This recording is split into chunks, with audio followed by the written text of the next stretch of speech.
Hi, myself Shreyas. In this video, I will be explaining the mini hackathon project.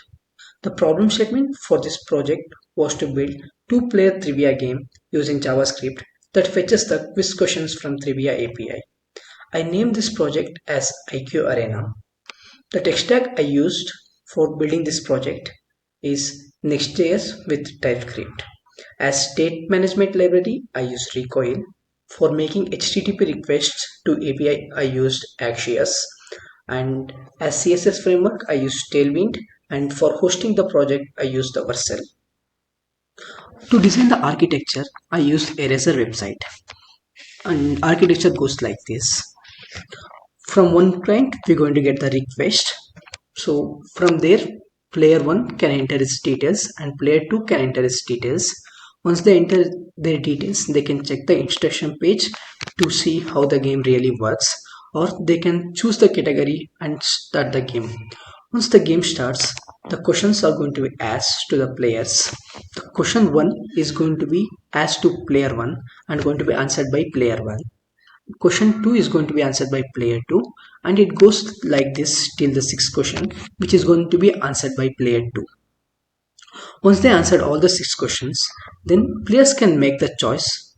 Either they can select the category and they can play this game again, or they can end the game here and they can check the results once they end the game.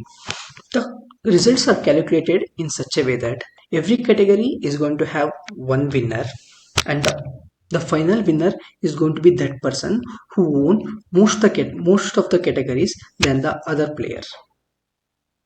The front end pages goes like this.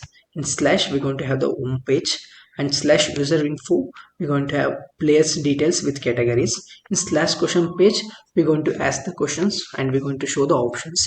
And here we're also going to make the API codes. And this page runs in the loop for 6 times so that we can ask 6 questions here. Then slash continue prompt page, we're going to give the choice to the players. Either they want to continue this game or they want to end this game. If they're going to end the game, we're going to take them to the score display page where we're going to show the scores. Then comes work breakdown or the approach I took to solve this problem. I spent some time reading the documentation which was sent by HBA to understand the problem properly. Then I spent time selecting the tech stack. Then I spent a lot of time understanding the 3 API. I read their official documentation. Then I designed the architecture. Then I designed the front end. Then the problem here was to maintain the data consistency throughout the project. So I used the Recoil as a state management library. Then I started writing the front-end code where I built front-end pages. I started with app bar component, then I built home page, then I built user info page. Then I was building question page. I spent a lot of time in this page because I was making API calls. I was showcasing the questions. I was shuffling the options and the other things. Then I built continue prompt page. Then I built score page. The challenges I faced while building these projects were: first one is understanding the three-way API. Then second one is the designing the architecture and the data flow. Third one is designing the application of the front-end design, what I'm talking about here. Then making the API calls for the specific categories and the different difficulty levels. Then managing the recall states, because to maintain the data consistency and persistence throughout the project, we need to update the data in different pages at different times. So I felt a little bit hard over there. Then updating the user scores was a little bit tough, and shuffling the answers, I added some logic and I felt like it is a little bit challenging. And the mobile responsiveness, these are the challenges I faced while building this project. Then comes the issues. What are the issues are there in my project right now? One is recoil. So we know that recoil, whenever we're going to hard reload the pages, we're going to lose all the recoil values, and these recoil values are going to be set back to the default values. This is one of the issues, and I also got the solution for this. The solution for this is local storage. Rather than using the recoil values, we can use the local storage for doing this, which I'm working on this for next 2 days. Then then the second problem was I was facing, whenever we're going to click the back arrows in the browser, I wanted this architecture.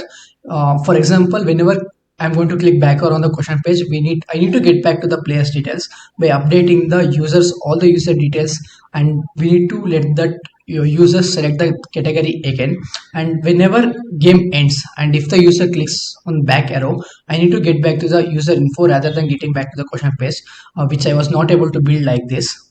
Then comes the protecting the pages. For example, if the user is coming without entering his details, if he enters this, he should not enter the question page. Like, I wanted to add this feature in that. And there is a little bit mobile response issues, and I also wanted to add this text to voice button. I added the button, but I was not able to add that feature. The feature enhancement that I'm planning to make in this project is moving the recall states to the local storage to maintain the persistency and data consistency after the hard reload of the page. Then giving avatars to the users. This is one of the feature which is in the Duolingo. I wanted to add that. Then text to voice. As I said, I wanted to add this feature just for the question. Whenever we click on that button, that question is going to be read. Then I wanted to make little bit designing changes. These are the feature enhancement I wanted to make. Now I'm going to explain the code. Because I'm using the Next.js 14, I'm going to follow the folder based routing, and this is how the folder structure looks like. In app folder, I'm keeping all my pages. In components folder, I'm keeping those components which I'm reusing multiple times in this project. And in lib folder, I'm keeping all my recoil values, as you can see here. And in public folder, I'm keeping all the images which I'm going to use in this project. And most of my project logic runs in the question page, and in this page only I'm making the API call. For making API call, I'm maintaining three main states. One is the loading state, second one is the error state, third one is the question state.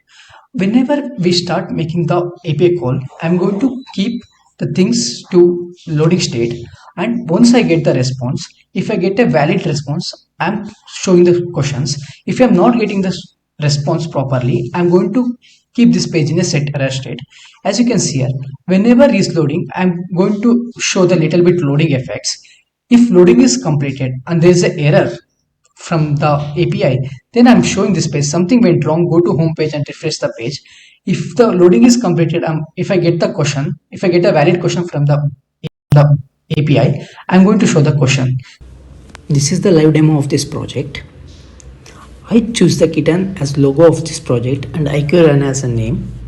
In home page, I given two pages link. One is for instructions and second one is for starting the game. Whenever we click on the guidebook button, we taken to the instruction page where I have entered all the instruction to how to play this game and how score is counted. Then whenever we click on the start game button, we taken to the /user info page where I'm taking player 1 name, player 2 name and letting the players to select the category. For example, if we gave the name as San as a player 1 and man as a player 2 and selecting the science as a category, whenever we click on the submit button, we take into the /question page. In this page, I'm showing whose turn it is to answer this question, and I'm also showing the questions, and I'm also showing the options. Whenever the player clicks on the option and we are letting him to subject. I also added a little bit of loading effect in this.